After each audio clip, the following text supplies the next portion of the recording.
In the beginning, God created the heavens and the earth. Genesis 1:1.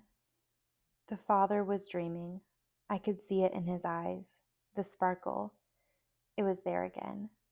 What is it you see, my king? But he didn't turn. He kept his gaze fixed on the great emptiness, the massive, boundless, unending space. The more he looked, the more his eyes would dance. I knew he saw something. I looked in the same direction. I leaned forward and stared intently. All I saw was emptiness.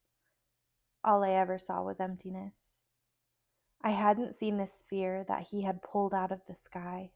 Where was that? I asked, as he began molding it in his hands. It was there, he replied, looking outward. I looked and saw nothing. When I turned, he was smiling. He knew a seraph's vision was too limited. The same thing happened with the water. Where did this come from? I asked, touching the strange substance. I saw it, Michael, he chuckled, as he filled an ocean from his palm. And when I saw it, I made it. I saw it near the stars. The what? The stars. Out into the void he reached. When he pulled back his hand, he kept it closed, as if to entice me to lean forward. I did, and just as my face was near, he opened his hand. A burst of light escaped, and I looked up just in time to see it illuminate his face, too. Once again, he was smiling. Watch how they sparkle, he reveled, and with a flip of his wrist, the palmful of diamonds soared into the blackness until they found their destiny, and there they hung. Won't the children love them? The maker said, as together we watched the twinkling begin. I still wasn't sure what or who these children were, but I knew they occupied a place in the dream like nothing else. Ever since the dream started, the Father often spoke of these children, what they would like, how they would respond. I remember once the Father held a sphere in one hand and motioned to me with the other. Come, see what the children will see. Then he put his fingers to his lips and blew gently. Off his fingertips floated tiny whiffs of white cotton, balls of fluff. What do they do? I asked, as the train of puffs sailed toward the globe. Oh, Michael, he boomed with excitement. They do everything. They give shade, they give rain, but most of all, my children can watch them pass. And if they look closely, they will see me. That was the way he thought about everything. All the dream was for the children, and in all the dream was the Father. With a waterfall, he said, I made it small so they could run in and out.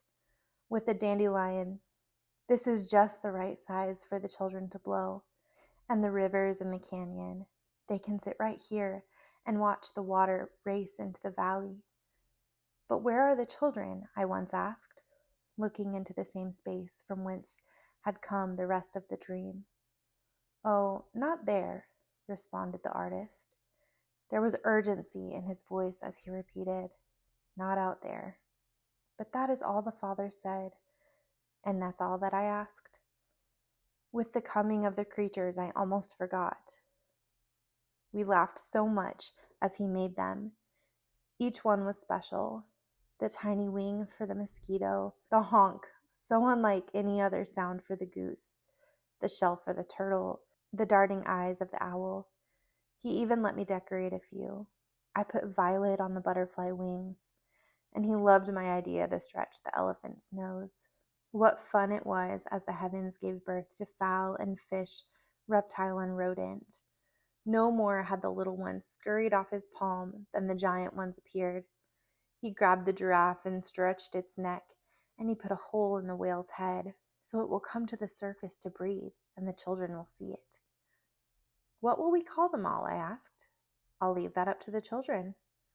The children, I'd almost forgotten, but he hadn't. As the last winged creature left his fingers, he turned and looked at me, and I knew.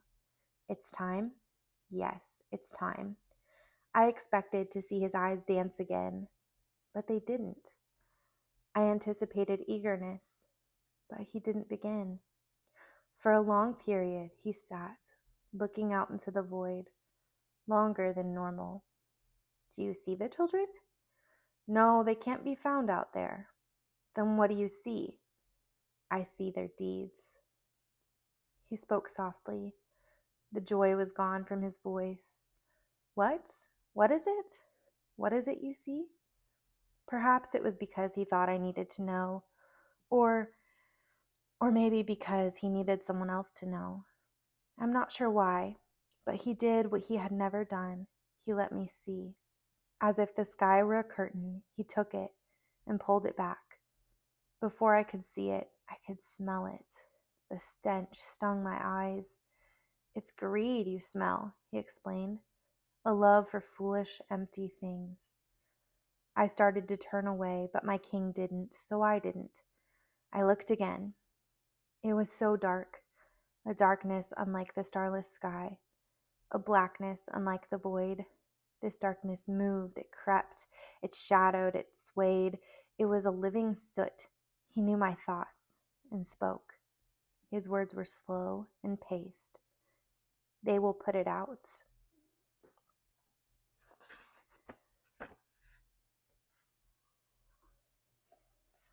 What? They will destroy that which makes them mine. It was then I saw it for the first time. He reached into himself, deep into his own self, and pulled it out. A flame, a shining circle. It glowed brilliantly in his palm, much brighter than the constellations he had spread about, or the sun he'd ignited. This is, I began. This is a part of me, he finished, and added what I couldn't have imagined. And out of me I will make my children. For the first time I saw why the children were so treasured. I saw the uniqueness in them. They bore his light, the universe he created, the children he fathered. But the darkness? I had to ask. Why? Just as I chose, so must they choose, else they won't be mine. Just then his face lifted, his eyes brightened. But they won't all forget me. Look. Into tomorrow I gazed. At first I saw nothing, just swarthy darkness billowing. But then as I searched I saw, first only one, then a cluster, then more lights there were, flickers of candles, weakened but not lost in the blackness. Like the stars he had cast against the black heavens, these flames flickered in a sable sea. It's my children. There was pride in his voice. My children remember. The look on his face I cannot forget. His eyes had sparkled when he suspended the planets in space. His cheeks had danced as he heard the cat purr. I had seen his face alive before, but not like now. For at this moment, when he saw his children alight in the darkness, when he saw those who were seeking him, he celebrated. His countenance exploded with joy. His head flew back, and laughter shook the stars. My children, my children, my children, were his only words. And then he paused, wiped tears from his face, and pledged a promise for all of heaven to hear. You haven't forgotten me. I won't forget you. Then he turned to me. To the work, Michael. We've much to do. We must make the dream come true. And I thought making the animals was a delight. No two will be alike, he vowed, as he began reaching into himself for balls of light. Some big, some small, some timid, some bold, some with big ears, some with little. And off his palm they came, generation chosen, destination determined, each with a different thread of character or shape of body, but each with a bit of him, a light within. And he even let me help. Look what I made, Father, I told him.